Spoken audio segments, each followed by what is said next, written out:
Hello dears, എല്ലാവർക്കും നമ്മുടെ പുതിയൊരു വീഡിയോയിലേക്ക് സ്വാഗതം. ഇന്ന് നമ്മൾ നല്ല ഒരു അച്ചാറിൻ്റെ റെസിപ്പിയുമായിട്ടാണ് വന്നിട്ടുള്ളത്. അച്ചാർ തയ്യാറാക്കുന്നത് ഉണക്കമുന്തിരിയായിട്ടാണ്. അപ്പോൾ റെസിപ്പിയുടെ ഡീറ്റെയിലിംഗ് വീഡിയോയിലേക്ക് പോവാം. ആദ്യത്തെ സ്റ്റെപ്പായിട്ട് നമുക്ക് മുന്തിരി ഒന്ന് വറുത്തെടുക്കേണ്ടതുണ്ട്. അതിനായിട്ട് അച്ചാർ ഉണ്ടാക്കുന്ന പാനിലേക്ക് 5 സ്പൂൺ അളവിൽ എണ്ണ ഒഴിച്ച് കൊടുത്തിട്ടുണ്ട്. ഇനി ഈ എണ്ണയിലിട്ടിട്ട് മുന്തിരി ഒന്ന് വറുത്തെടുക്കുക. അപ്പോൾ മുന്തിരി എല്ലാം ഇട്ട് കൊടുത്തിട്ട് നന്നായിട്ടൊന്ന് ഇളക്കി കൊടുക്കുന്നുണ്ട്. നന്നായിട്ട് ഇളക്കി കൊടുത്ത് മുന്തിരി എല്ലാം കളറ് മാറി കഴിയുമ്പോൾ നമുക്ക് എണ്ണയിൽ നിന്നും കോരിയെടുക്കാം.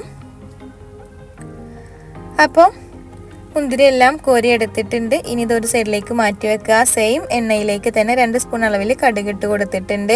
കടുകെല്ലാം പൊട്ടി കഴിയുമ്പോൾ നന്നായിട്ട് ചോപ്പ് ചെയ്തെടുത്തിട്ടുള്ള ഇഞ്ചി വെളുത്തുള്ളിയും ചേർത്ത് കൊടുത്തിട്ടുണ്ട്. അപ്പോൾ അതൊന്ന് മൂപ്പായി കഴിയുമ്പോൾ നമ്മളിതിലേക്ക് പച്ചമുളകും കറിവേപ്പിലും ചേർത്ത് കൊടുക്കുന്നുണ്ട്. നന്നായിട്ടൊന്ന് ഇളക്കി കൊടുക്കുക. ഇതിലേക്ക് പൊടികൾ ആഡ് ചെയ്ത് കൊടുക്കുകയാണ്. പൊടികൾ ആഡ് ചെയ്യുമ്പോൾ ഫ്ലെയിം ഓഫ് ചെയ്യുക. 1 സ്പൂൺ അളവിൽ മഞ്ഞൾപ്പൊടി, 2 സ്പൂൺ അളവിൽ കാശ്മീരി മുളക് പൊടി, 1 സ്പൂൺ അളവിൽ ഉലുവയും കടുകും കൂടി വറുത്ത് പൊടിച്ചെടുത്തതും 1 സ്പൂൺ അളവിൽ കായപ്പൊടിയാണ് ചേർത്ത് കൊടുത്തിട്ടുള്ളത്. നന്നായിട്ടൊന്ന് ഇളക്കി കൊടുത്തു കഴിഞ്ഞാൽ ഫ്ലെയിം വീണ്ടും ഓൺ ചെയ്യുക. പൊടികൾ കരിഞ്ഞു കൊണ്ടിരിക്കാനാണ് ഫ്ലെയിം ഓഫ് ചെയ്തിട്ടുണ്ടായിരുന്നത്.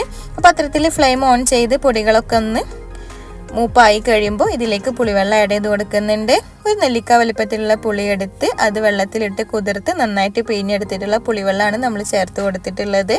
പുളിവെള്ളം ആഡ് ചെയ്ത് കൊടുത്തു കഴിഞ്ഞാൽ നന്നായിട്ടൊന്ന് ഇളക്കി കൊടുക്കുക. ഇതിലേക്ക് ആവശ്യമായിട്ടുള്ള ഉപ്പ് നമ്മൾ ചേർത്ത് കൊടുക്കുന്നുണ്ട്. വീണ്ടും ഇളക്കി കൊടുക്കുക.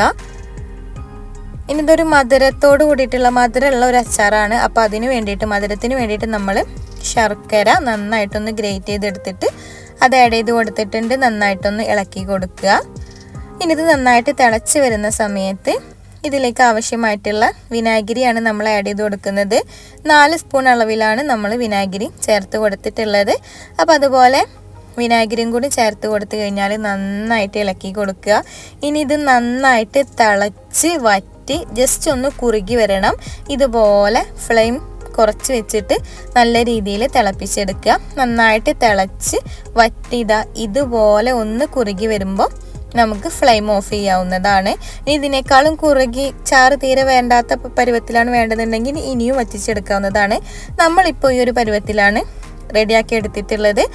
ഇനി അതങ്ങനെ ഫ്ലെയിം ഓഫ് ചെയ്തിട്ട് ഇതുപോലെ നന്നായിട്ട് ചൂടാറി കഴിയുന്ന സമയത്ത് നമുക്ക് ഫ്രൈ ചെയ്ത് വെച്ചിട്ടുള്ള മുന്തിരി നമുക്ക് ഇതിലേക്ക് ആഡ് ചെയ്ത് കൊടുക്കുക.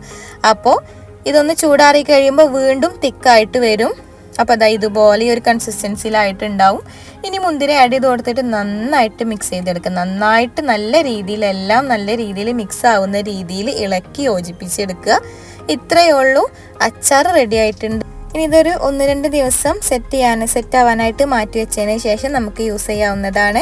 ഒരു സ്വീറ്റ്നെസ് ഒക്കെ ഉള്ള അച്ചാറായതുകൊണ്ട് ബിരിയാണിയുടെ കൂടെ ഒക്കെ കഴിക്കാൻ നല്ല ടേസ്റ്റാണ്. അപ്പോൾ അച്ചാറിൻ്റെ റെസിപ്പി എല്ലാവർക്കും ഇഷ്ടപ്പെട്ടു എന്ന് വിചാരിക്കുന്നു. ട്രൈ ചെയ്ത് നോക്കുക, ഫീഡ്ബാക്ക് അറിയിക്കുക. വീഡിയോ ഇഷ്ടമായാലും ലൈക്ക് ചെയ്തിട്ടും കമൻറ്റ് ചെയ്തിട്ടും മറ്റുള്ളവരിലേക്ക് ഷെയർ ചെയ്ത് കൊടുത്തിട്ടും നമ്മുടെ ചാനൽ സബ്സ്ക്രൈബ് ചെയ്തിട്ടും നമ്മൾ സപ്പോർട്ട് ചെയ്യുക. അപ്പോൾ ഇനി നമുക്ക് മറ്റൊരു റെസിപ്പിയുമായിട്ട് വീണ്ടും കാണാം. Okay dears, thank U.